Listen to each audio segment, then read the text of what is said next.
¿Qué tal amigos de América y del mundo? Bienvenidos una vez más a este encuentro con los forjadores de la ergonomía latinoamericana. Es para mí un honor el hacer un sincero homenaje, ya que todos hemos aprendido ergonomía de un maestro. Y esto es el reconocimiento a aquellas personas que sembraron ergonomía en cada uno de los países de América Latina. Quiero presentar entonces al presidente de Ulaergo, Mauricio Santos, quien nos dará la bienvenida a un programa más de Forjadores de la Ergonomía Latinoamericana. Mauricio, bienvenido, los micrófonos son tuyos. Muchas gracias, Iván.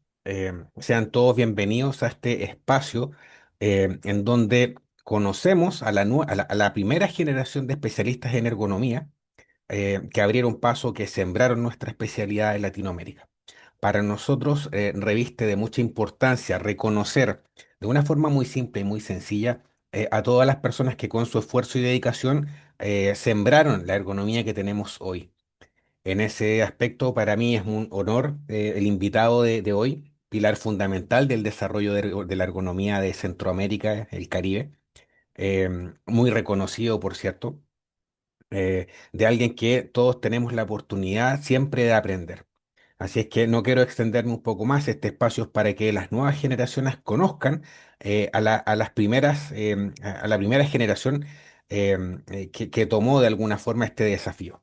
Así es que muchas gracias, Iván. Demos inicio entonces a esta entrevista. Muchísimas gracias. Y en efecto, en el mapa de América Latina hemos llegado ahora hasta la parte norte. Hemos llegado a México y es para mí un honor presentar a un buen amigo, el doctor Carlos Espejo. Bienvenido, Carlos. Qué gusto tenerte en este encuentro de forjadores de la ergonomía de Latinoamérica. ¿Cómo te encuentras? Muy bien, Iván. Saludos, Mauricio e Iván. No dejé de pensar cuando vi los dos rostros que en su momento fuimos los tres mosqueteros, ¿verdad? Que falta uno, pero ahí estuvimos juntos trabajando por nuestra querida Olaergo del 2019 al 2022. Gracias por la invitación. Sí, efectivamente, hoy hay una coincidencia y está el presidente y los dos vicepresidentes de aquel entonces, en donde hicimos varias cosas, en donde se trabajó por beneficio de América Latina. Bueno, Carlos, empecemos con las preguntas. Yo quisiera saber, por favor, tu nombre completo y en qué ciudad de México naciste, por favor. Bueno, yo tuve el privilegio de nacer aquí en Ciudad Juárez, Chihuahua, aunque a muchos la ven como una ciudad violenta en su momento, que lo llegó a ser, pero realmente toda mi infancia, adolescencia, juventud y hasta la actualidad, pues aquí vivo y aquí nos desarrollamos en todo lo que hacemos. Mi nombre es Carlos Manuel Espejo Huasco. Hijo de padres mexicanos, padre y madre mexicano. Mi padre que de Veracruz y mi mamá de la Ciudad de México. Listo, Carlos. Por favor, cuéntanos, ¿cuántos hermanos tuvo este hogar? Y también cuéntanos si luego de esto tuvieron tal vez una familia muy grande, me refiero a tíos, primos, parientes, una familia pequeña, porque considerando que tus padres eran de otro estado, entonces quisiéramos conocer este tema. O de pronto están regados en todo México, ¿no? Pues sí, cuando, cuando yo nací ya había una hermana esperándome, que era mi hermana Hilda, la mayor. Y esa fecha en que yo nací el 2 de marzo de 1957. Mi padre tuvo que ir a la Ciudad de México, así recién nacido yo, para, para poder trabajar en la compañía Nestlé, la de la leche. Y nos fuimos a México y me tocó vivir el temblor, que claro que no lo sentí, estaba pequeño, pero fue cuando se cayó el ángel de la independencia en ese temblor. Después de un servidor, nació mi hermana Lourdes y luego nació mi hermano Sergio Eduardo Espejo Huasco, que desgraciadamente falleció hace ya como 3, 4 años.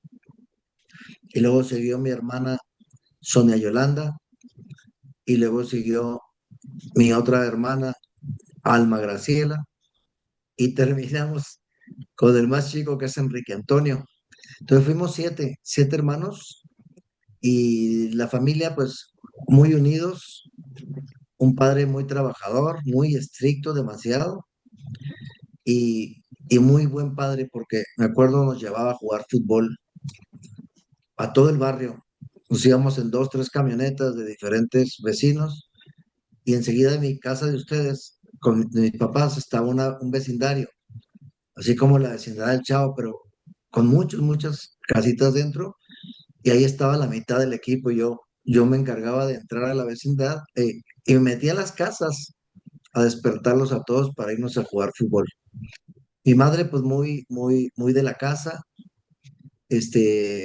una gran madre, siempre protegiéndonos, siempre con el cariño igual que mi papá, pero no tan estricta, pero sí nos ayudaba en las tareas y en todo. Y bueno, creo que provengo, bendito sea Dios, de una familia de clase media baja, pero de sentimiento emocional alto, ¿verdad? Se ve en tu rostro que recuerdas con alegría, con emoción.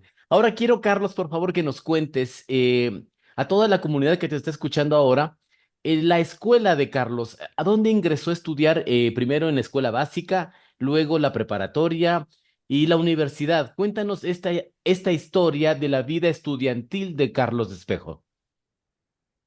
Y pues mi padre, dentro del salario que percibía, hizo un súper esfuerzo porque nos mandó a una escuela privada. A todos, conforme nos fue tocando, llegamos a estar cinco. La escuela primaria particular María Martínez, así se llamaba. Muy estrictos maestros, pero muy avanzada la educación en relación a cómo estaba la educación en aquel tiempo. Yo me acuerdo que yo me gradué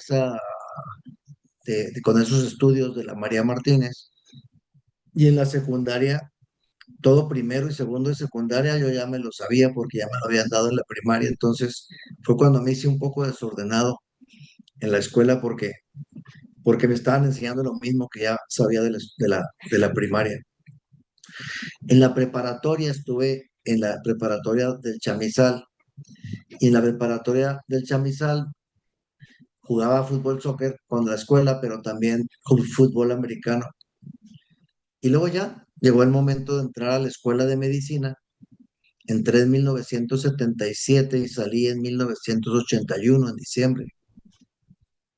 Luego hice mi internado en el 82 y en el 83 hice mi servicio social y lo acabé. Fue ahí cuando recién regresé a Juárez en el 83 que acudimos a una clase que la Secretaría del Trabajo llevó de unos ergónomos americanos y fue cuando empecé a oír más sobre la palabra ergonomía. Y a partir del 84 ya empecé a trabajar o asesorar a compañías de la construcción, específicamente con lo que era ergonomía en la construcción. Y dábamos Carlos, instrucciones. Sí, es decir, ¿cuándo es la primera vez que escuchas el término ergonomía? ¿Ya eras médico? o sea, sí, y ya lo había oído antes, pero no sabía muy bien a qué se refería. Y en ese 1983 finales, 84 que fuimos a la plática esta que dio la Secretaría del Trabajo, ahí ya una persona ergónoma de Estados Unidos nos dio los tópicos de ergonomía. Fue una sesión, creo que una semana, ¿verdad? 4 días. Y, y bueno, ya me gustaba y ya de ahí empecé a ser contratado por la construcción y empecé a usar los términos y empecé a tratar de buscar las adecuaciones para que la persona tuviera su biomecánica en un buen sistema sociotecnológico, ¿verdad? En ese entonces, Carlos, ¿ya se escuchaba ergonomía, o mejor dicho, ya se aplicaba ergonomía en México, o era recién los inicios de la ergonomía? Era, ya se aplicaba en algunos lugares desde bastante tiempo antes, pero no era reconocida como tal. Era más bien como una novedad, ¿verdad? cuando yo empecé a practicarla con la industria de la construcción, realmente no existía en México una entidad que llevara la ergonomía de por sí. Y nosotros lo que hicimos en 1995, que fue 11 años después, fundar la Sociedad de Ergonomistas de México. Pero sí, como dices tú, en el 84 lo que hice yo fue adaptar lo que había escuchado, que me pareció interesante, a tratar de disminuir los riesgos de trabajo relacionados con problemas por disergonomía. Empezamos a analizarlos en la industria de la construcción. De ahí Ford Motor Bu- Company en el 89 me contrata porque sabe que yo estoy haciendo ergonomía en construcción y ellos querían, aparte de un médico, que ya estaba el doctor Villegas, que era mi jefe y mi amigo desde la secundaria, que querían ellos alguien que supiera ergonomía para implementarlo en Ford Motor Company. Y fue cuando ya me empezaron a preparar en otras universidades de Estados Unidos que me mandaban a tomar cursos casi específicamente de metodologías de análisis ergonómico. Cuéntanos un poquito sobre cómo nace esta sociedad de ergonomistas. ¿Quiénes se reunieron? ¿Cuántas personas? ¿Con qué perfil? ¿Por qué lo hicieron? Es importante saber los orígenes de lo que hoy es CEMAC. Bueno, 1989 Ford Motor Company me habla y empiezo a ver ergonomía ya un poco más detallada en Michigan State University, en Utah, en otros lugares. Y eran profesores que al mismo tiempo asesoraban a Ford Motor Company. 1989 te estoy diciendo. En el 91 la Secretaría del Trabajo me pide a mí y a una ingeniera que vayamos a Albuquerque, en Estados Unidos, a las sesiones de ergonomía del Tratado de Libre Comercio, que era Estados Unidos, Canadá y nosotros. Entonces fuimos y expusimos nuestra postura, nuestra identificación de riesgos, todo lo que nosotros teníamos, y el chiste es que acordáramos cómo íbamos a interactuar para crecer. Ya en ese 1991, 92, o sea, en el 89 yo entré a Ford. En el 91, 92, por ahí fue cuando me enviaron a Albuquerque.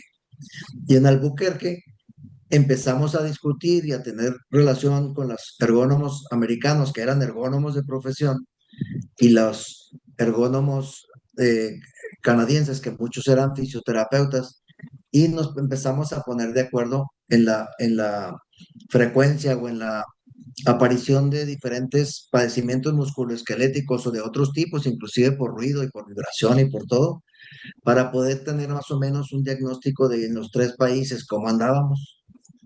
Y me acuerdo que les dio mucha gracia que les dije, ustedes y nosotros, lo único que tenemos igual es el salario, pero ustedes en un día y nosotros en una semana, ¿verdad? Porque ellos ganaban mucho más, ¿verdad?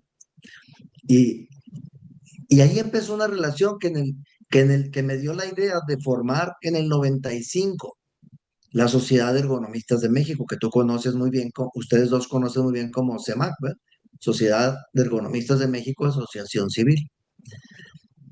Esta CEMAC la formamos y empezó a crecer y a crecer y nos dieron 2 años en la IAA, que entramos bueno, primero en el 95 empezamos a hacer nuestro primer Congreso Internacional de Ergonomía. Después el segundo, el tercero, el cuarto y como en el quinto, ya como en el 2000, fuimos ya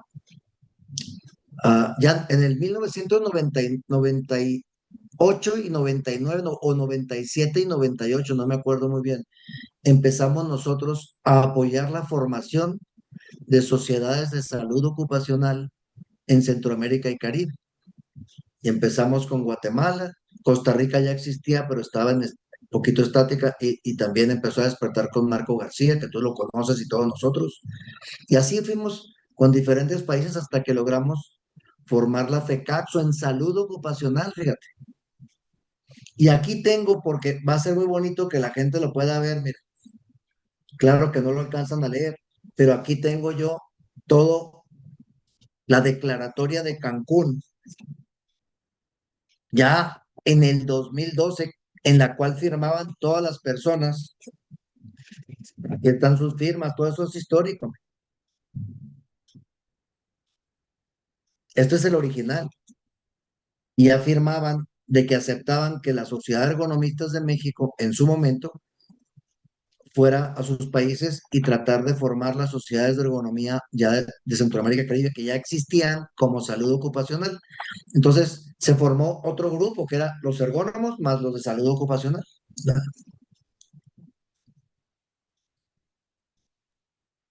Interesante, Carlos. Y, o sea, el tema fue irnos por la salud ocupacional, pero Al hablando de principio, ergonomía. no. Ahora, cuéntame, ustedes como CEMAC, ¿cuántas personas empezaron y cuántas son actualmente? Porque también tengo entendido que hay un capítulo de Capunis, que son los capítulos universitarios. Entonces, cuéntame un poco de los socios de CEMAC, incluyendo a Capunis. Bueno, pero lo primero es de que se formó salud ocupacional porque en otras partes de nuestra América no creían que se pudiera formar. Entonces era un reto para nosotros, le entramos al toro, se formaron e incluimos inclusive a Puerto Rico, que no es país, es un territorio de Estados Unidos, pero lo incluimos.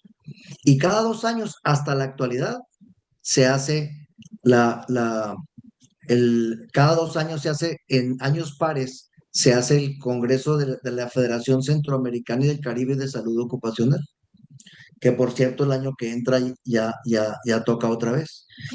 Pero ergonomía se empezó a formar con las sociedades de salud ocupacional de Centroamérica en el 2012.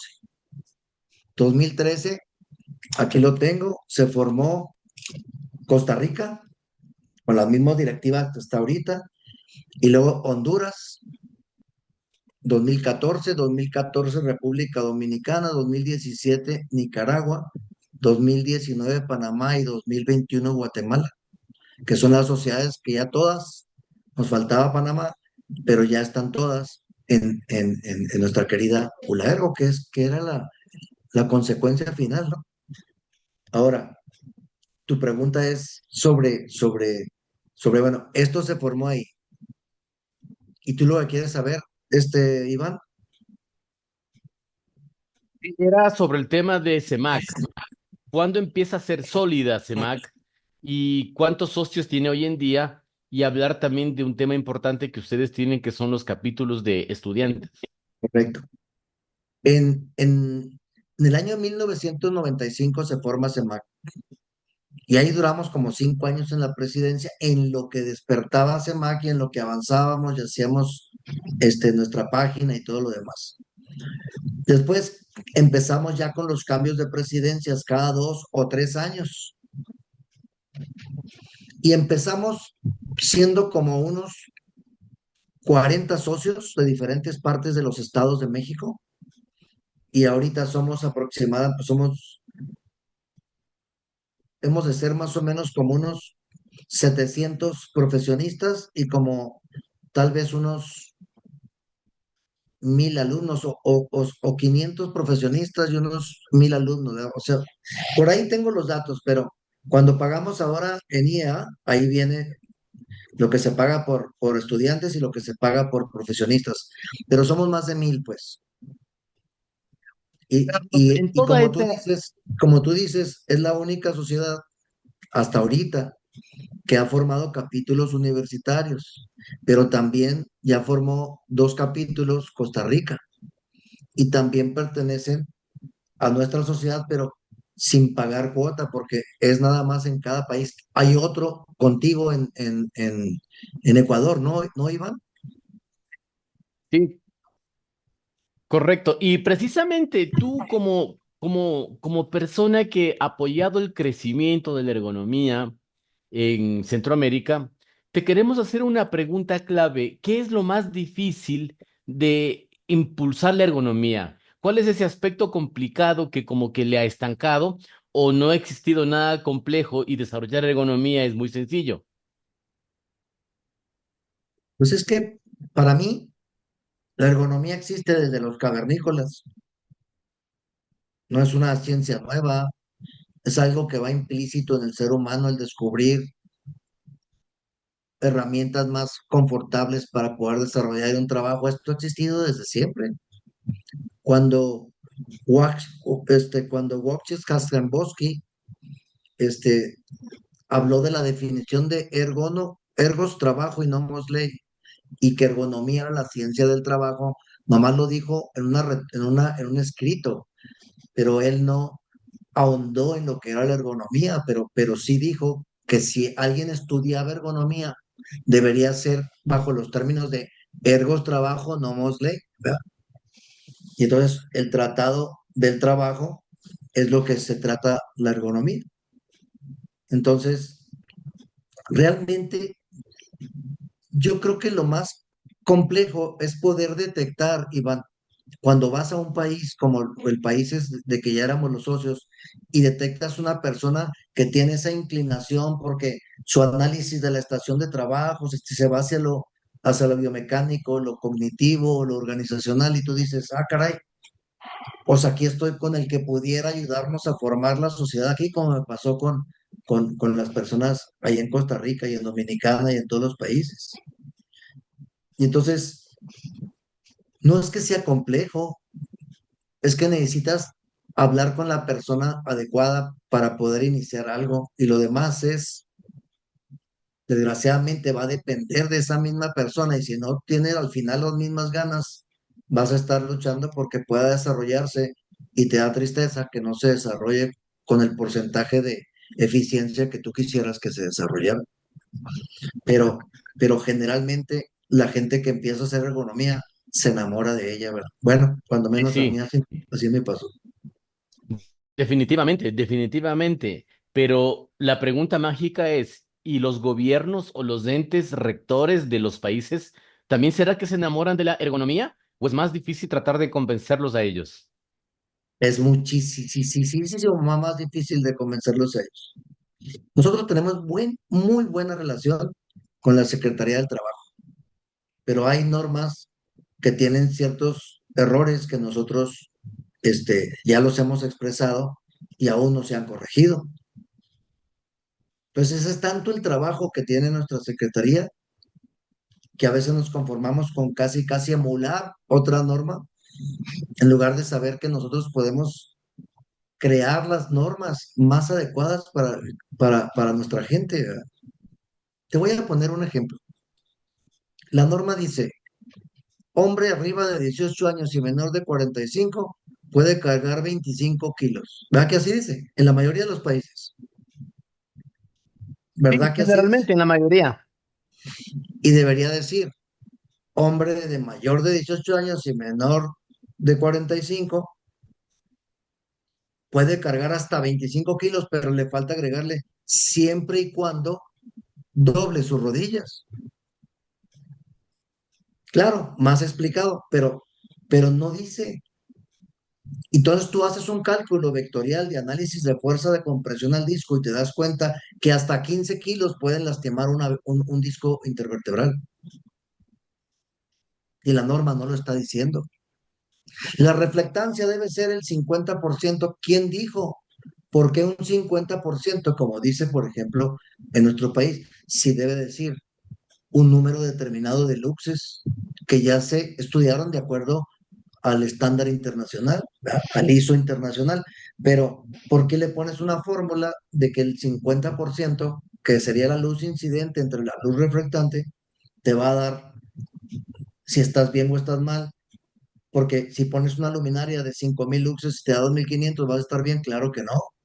Entonces, yo pienso que nuestros países, como tú lo preguntas bien, sí es más difícil directo al gobierno porque tienen demasiadas cosas que hacer. Pero yo lo que sí te puedo decir, y con cariño aquí en México, es que nuestra Secretaría del Trabajo cada vez comparte más la decisión de cómo hacer sus normas, muchísimo más que antes, por mucho.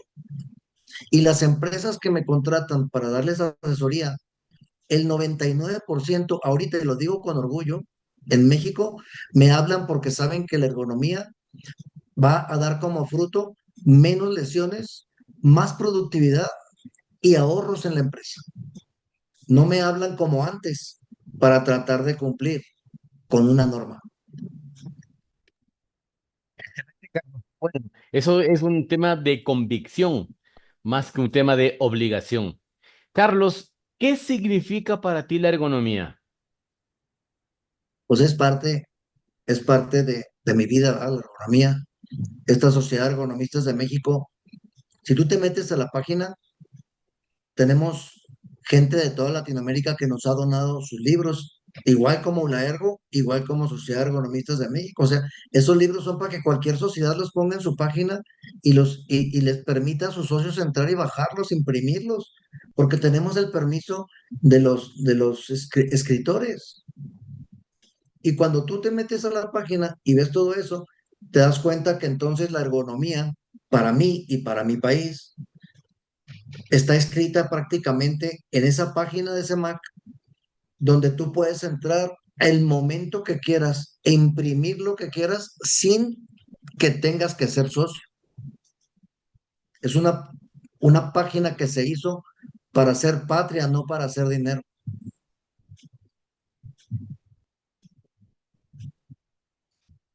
¿Volvieras a nacer, volverías a ser ergónomo?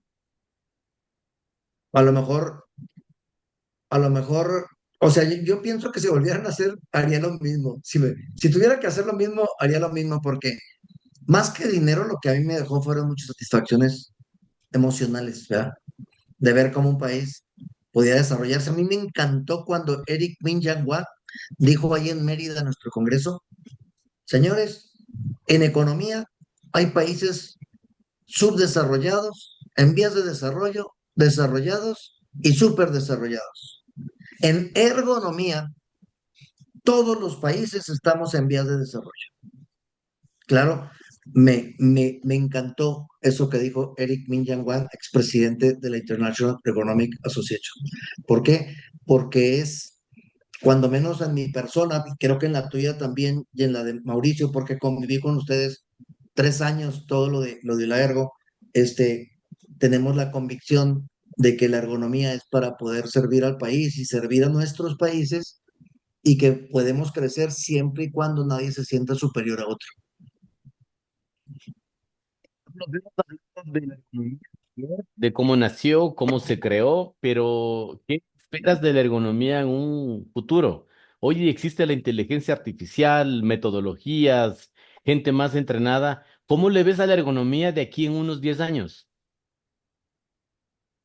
Pues si analizamos la inteligencia artificial y la interfaz y las interfaces mezcladas de todas las informaciones, claro que se va a poder o va a aumentar la competencia y va a haber muchas sugerencias que dé la inteligencia emocional que a lo mejor no van a resultar o sí van a resultar cualquiera de las dos cosas en la aplicación que tú haces de reingeniería en los procesos, estaciones, herramientas, etcétera, que quieras mejorar. Pero también a como está ahorita la inteligencia artificial, son tantos y tantos y tantos conceptos y criterios que van a chocar unos con otros y tú al final como ergónomo vas a tener que decidir cuál aplicas en la empresa. Y no va a ser la inteligencia emocional que te lo diga, sino la decisión que tú tomaste ya contratado por la empresa. ¿O tú crees que la empresa va a contratar a la inteligencia artificial para estarle preguntando todos sus ingenieros lo que hay que hacer y ya lo van a hacer? A lo mejor podría pasar eso, pero yo pienso que todavía le falta un poco más de tiempo. Justamente con esa pregunta, ¿qué les dirías a este grupo de jóvenes que hoy en día terminan la preparatoria, quieren entrar a la universidad, pero no saben qué carrera escoger? ¿Les recomendarías que estudien ergonomía? ¿La ergonomía da como para vivir, como para trabajar y mantener un hogar a través del trabajo en ergonomía? Bueno, yo cuando abrí mi consultoría desde 1997, dejé o me dediqué de lleno a ella hasta el año 2011, a la mitad del 2011. Y entonces yo pensaba, pues ojalá y me hable alguien para lo médico, para toxicología, para ergonomía, para dermatología clínica, laboral, que me hablen también para hacer estudios de ruido, de iluminación, de todo, como los higienistas, y de eso ojalá y pueda seguir viviendo, porque yo decidí salirme de la empresa para poder seguir lo de la consultoría. Estoy hablando desde el 2011. Y cuando ya empecé a trabajar, o sea, el primer año yo ya percibía lo mismo que recibía en la empresa, pero sin gastos médicos mayores y sin otras prestaciones que la empresa me daba, pero en dinero recibía más o menos lo mismo.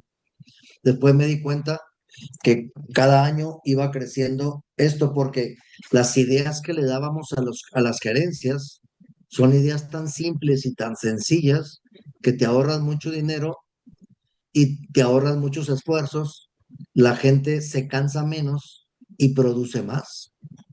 Pero eso no lo digo porque así se diga, lo digo porque lo he vivido y lo he experimentado. Acabo de estar ahorita, por eso venía en friega a, a, a la entrevista, porque, porque estuve en la planta, una planta aquí de Ciudad Juárez, no quiero decir el nombre, pero hacen carritos para las dunas, esas las dunas de los desiertos, ¿verdad? Para saltar aquí, ya ves que tenemos las dunas aquí de Samalayuca, y tú llegaste a ir con nosotros, y y bueno, pues cuando yo vengo de esa planta, la gerencia feliz de 4 presentaciones que hicieron los ingenieros, el médico, el enfermero, los de mantenimiento, la gente de nuevos procesos, la gente de Lean Manufacturing, todo es un equipo multidisciplinario que se acaba de formar. Hicieron su primera evaluación de reconocimiento, evaluación y propuestas de control, y los ingenieros jefes, los, los meros gerentes, estaban muy contentos porque eran ideas muy simples, y decían, ¿cómo es posible que antes no hubiéramos pensado en eso? Y déjame te digo algo que le puede servir a las personas que nos oyen.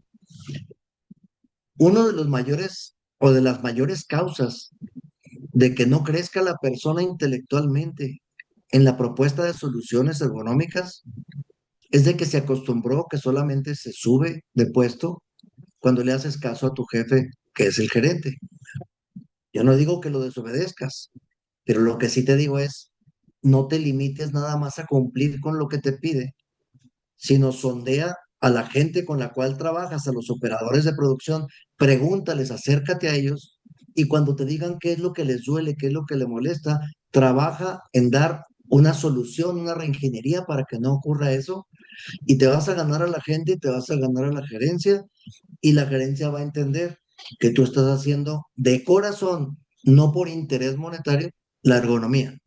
Y claro, yo cobro bien, Iván, yo cobro bastante bien, pero y si no me puede pagar la empresa, le puedo recomendar a alguien más, pero yo no voy porque tiene que pagarme lo mismo que la otra. Pero si me invita a una universidad o si me invita a alguien a dar una conferencia, un taller o una sociedad para poder recabar fondos, claro que no le cobro, porque sé que esa sociedad va a crecer y va a tener dinero para hacer otras cosas. Pero a una empresa transnacional, una empresa poderosa, pues págueme, ¿verdad? Y le doy ideas, ¿verdad? Pues claro. Y eso es lo que le Por ese recomiendo, por mensaje. ejemplo, a este grupo que tuvimos. Le dije, pues échenle ganas. Y a lo mejor acabas de ser Carlos, gerente latinoamericano, ¿verdad? sí, así es, efectivamente. Carlos, vamos un poco al tema del diccionario de la ergonomía que Ulaergo algún día estará sacando al menos un compendio de los términos que más se utilizan, porque el castellano es tan rico, tan enorme, tan grande, que lo que significa en México una palabra en Ecuador significa totalmente distinto. ¿Cómo se dice, Carlos? ¿Ergonomista o ergónomo? Bueno, tal vez esa pregunta se le hiciste a una de las personas menos indicadas, ¿no? Porque a mí realmente, como en Estados Unidos, si tú dices ergonomist, estás hablando de un ergónomo. No estás hablando de un ergonomista, estás hablando de un ergónomo normal, ¿verdad? Allá no dicen ergónomus, le dicen ergonomist. Y ese es el que hace la ergonomía. En México se utilizan las dos palabras y pueden ser indistintas, ¿eh? Yo creo que la palabra tal vez más correcta de acuerdo al castellano debería ser ergónomo. Y ergonomista a lo mejor sería alguien que sabe hacer ergonomía, pero que lo hace de una forma más técnica, que no la estudia, que no estudia. En México no pasa eso. Las personas que están dentro de la sociedad de ergonomistas y que son socios hacen ergonomía, son ergónomos. Nosotros cuando se le entrega su constancia de ergonomista profesional, es como la de Estados Unidos. ¿Ah? ¿Cómo se llaman? La CPI, ¿verdad? Que es este Certified Professional Ergonomist. Nosotros es profesional ergonomista certificado. Es un sinónimo de ellos. Ahora, para contestarte, ya como Carlos Espejo, yo lo único que te digo es que para mí, si me dices que eres ergonomista o ergónomo, pues yo te digo que eres cualquiera de las dos, pero que sí eres porque sí lo practicas. Si alguien me dice, yo soy muy buen ergonomista porque doy muchas clases, pero nunca he hecho ningún cambio en estaciones, en puestos y todo, sí puede ser un docente ergónomo certificado y ser muy bueno, pero a lo mejor le va a faltar expertise para ir a una empresa a hacer los cambios, o a lo mejor sí los puede hacer también. Yo escribí hace mucho tiempo algo que dice, un ergónomo sin práctica es como un libro sin letras. Solo enseña un título, pero no hay nada que aprenderle al libro porque está vacío. Entonces, es una pregunta difícil de contestar de acuerdo al castellano, al diccionario del idioma castellano, ¿no? Pero nos De has la dado Real un mensaje Academia claro, Española. ¿Mande? nos has dado un mensaje que los que te estamos escuchando podemos decidir entre ergonomista y ergónomo. Otra pregunta, ¿cómo se dice? ¿Riesgo ergonómico o peligro ergonómico? ¿Existen estos dos términos? Mucha gente te va a contestar que si hablo de ergonómico es algo que está bien y yo le pongo peligro o riesgo y ya estoy diciendo algo mal. Es como si digo un riesgo psicosocial, pues psicosocial no es malo.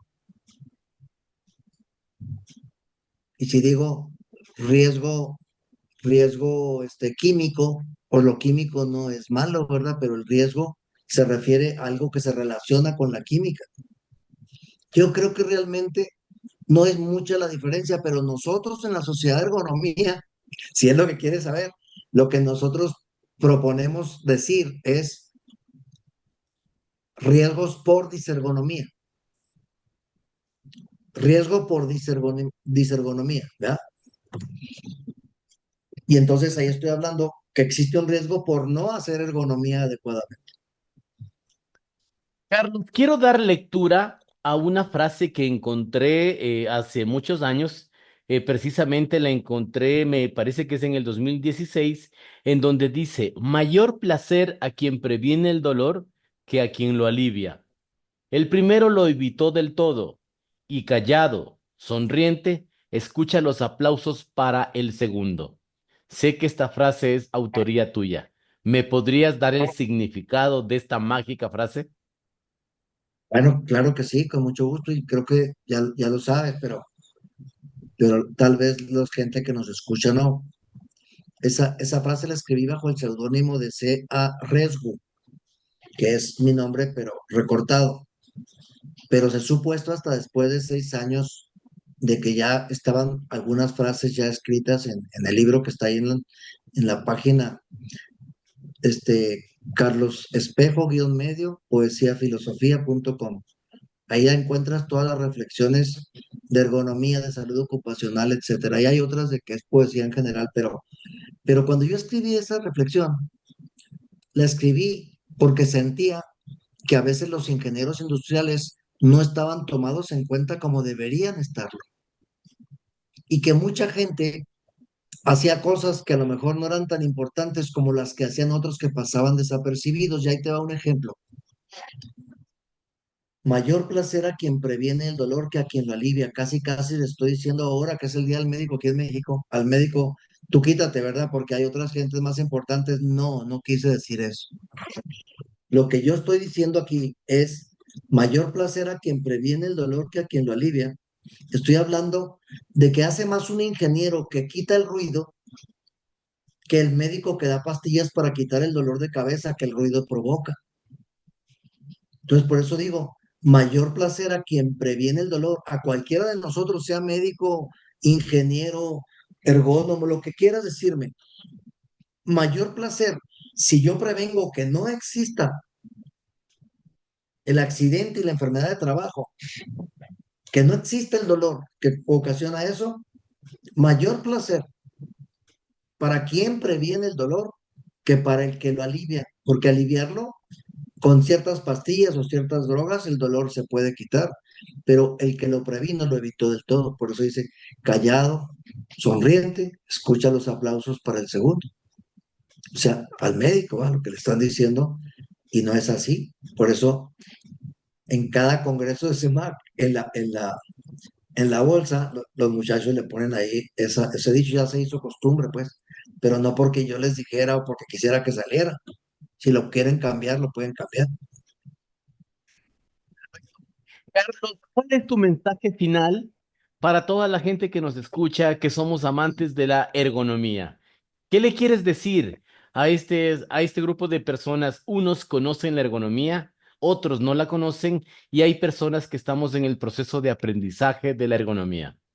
Pues ahí estoy yo también contigo.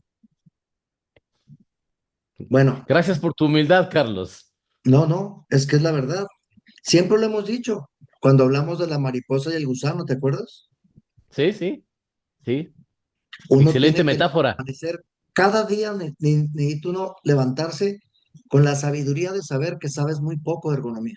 Voy a morir ignorante de la mayor parte de la ergonomía, claro que sí, pero lo poquito que sepa debo emplearlo en el bien de mis semejantes. Ese es uno de los mensajes.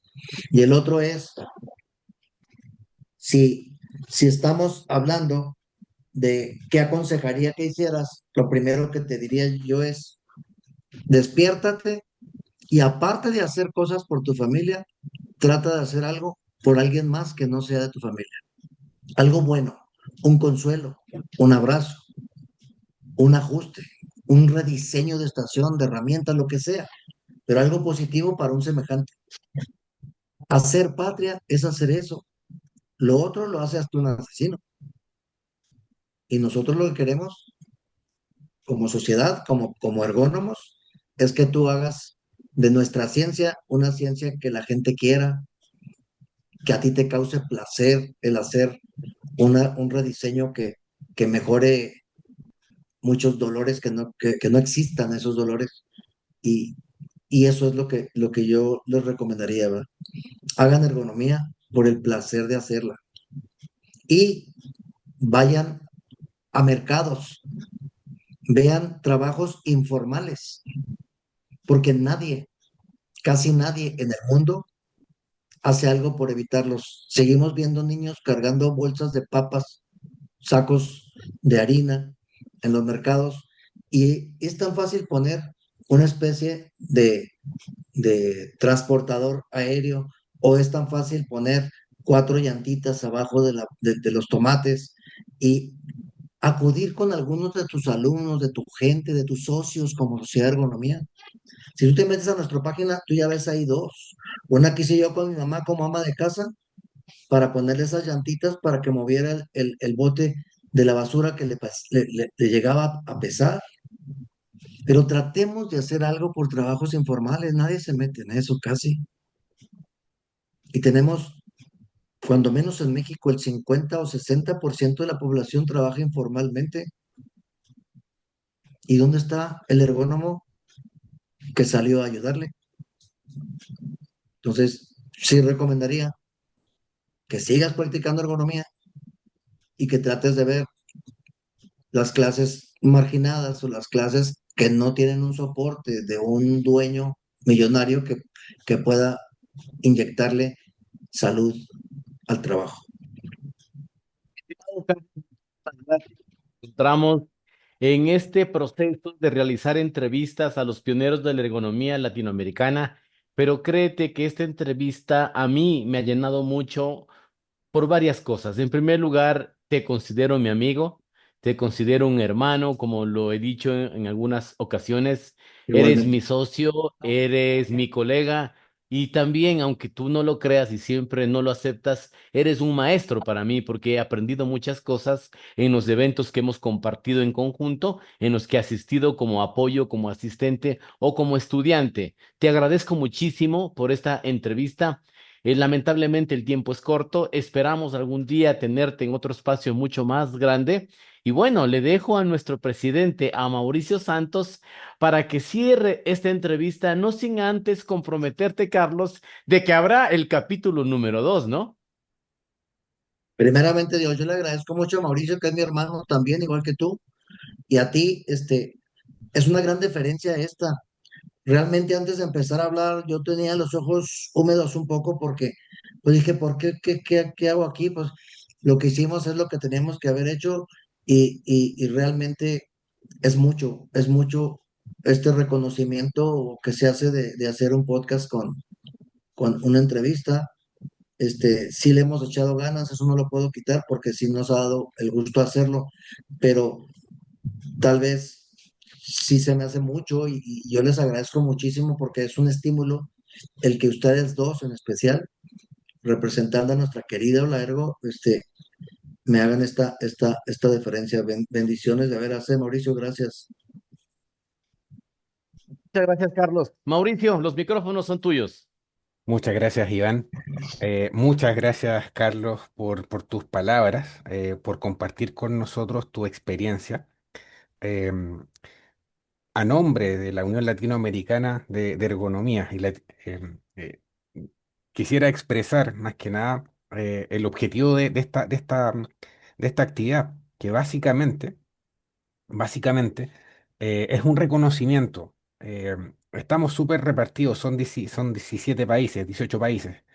Es muy difícil que nos podamos juntar físicamente, pero yo siento que podemos usar las redes, podemos de alguna forma tener la tecnología para por lo menos acercarnos un poco. Y yo diría que en ese sentido la idea de abrir este espacio, de este reconocimiento a los forjadores de la ergonomía latinoamericana, busca principalmente dar a conocer, mostrar de alguna forma cómo los ergónomos de verdad hacen o desarrollan nuestra especialidad. Y yo diría en ese aspecto que con tu experiencia, con los años de dedicación que has tenido, yo diría que muchas personas lo pueden reconocer, muchas personas han sido inspiradas por tus palabras, no solamente en las charlas, sino que también en las clases. Y en ese aspecto yo diría que eh, si nosotros sacamos a Carlos Espejo de la ecuación, probablemente el resultado no habría sido igual. Y ese es uno de los reconocimientos más importantes. Lo No, hablábamos hombre, Luis, gracias. con Luis García, presidente de Guatemala. de la Asociación de Guatemala, ¿cierto? De Acergua. Cuando hablamos de Carlos Espejo, la gente se da vuelta porque le interesa. Están todos atentos. Entonces tú ya tienes una imagen, tú ya creaste de alguna forma un concepto. No un concepto solamente de Carlos Espejo, sino que un concepto de ergonomía en todos los países donde tú te diste el trabajo de ir a sembrar la semilla, llevar la bandera, tal como dice Victorio, nuestro amigo que dice que tú fuiste como el fundador en varios países, en varias islas del Caribe con el concepto. Yo siento que tu amor por la ergonomía, claro, es una buena motivación, pero también a ti te motiva la empatía por las personas. Eh, todos nosotros conocemos a muchos ergónomos, pero yo creo que Iván y los presidentes de Eulaergo, todos van a estar de acuerdo con que Carlos Espejo hay uno solo.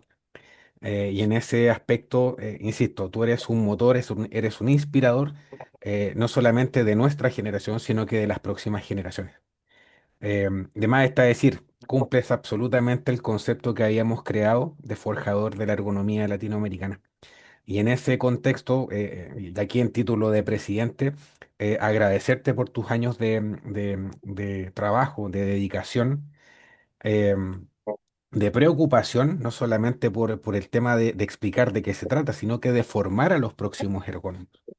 Así que en ese contexto, esta entrevista va a quedar grabada, va a quedar disponible, colgada de la página web de Ulaergo, porque tú eres parte casi del inventario de la ergonomía latinoamericana.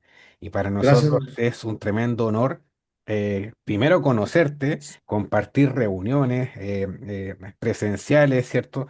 Aprender de ti, no solamente en el aspecto académico, sino que también tu forma de vida. A mí me sorprende personalmente, y ahí a título de Mauricio Santos, no de presidente, em, que tienes esa visión de alguna forma mucho más humana. Y eso complementa mucho más lo que estás haciendo como ergonomía. ¿Qué más inspirador que eso? Así es que muchas gracias, Carlos, por estar con nosotros, por todo tu trabajo de todos estos años. Y Ulaergo, de alguna forma, reconoce en ti este concepto de que eres uno de los forjadores de la ergonomía latinoamericana. Así que con esto cierro. Iván, te dejo las palabras finales. Muchas gracias. Iván. Nomás Muchísimas decir gracias, también Mauricio. Sí, Carlos. decir las gracias a mi esposa Ana también, porque nos ha apoyado, a mis dos hijas, ¿verdad? A mis nietas, y a Melissa, a Miriam, a Andrea, a Emilia y a Elisa, todo el apoyo que he recibido por parte de ellos y por todas las gentes aquí en Juárez que forman la sociedad, como Elisa, como Adriana, como Miguel, como Carlos Raúl, etcétera, ¿verdad? Y ustedes principalmente, como dos amigos desde tan lejos, que no puedo no creer cómo es posible sentir amigos, a gente que está tan lejos de uno, pero así es. Ustedes siempre están en mi corazón y siempre están en mi pensamiento. Gracias por la invitación. Damas y caballeros, muchísimas gracias por habernos acompañado en un programa más de Forjadores de la Ergonomía de Latinoamérica. Nos estaremos viendo en un próximo programa precisamente con personas que sembraron y dejaron huella en nuestra América Latina. Un abrazo, muchísimas gracias y hasta la próxima.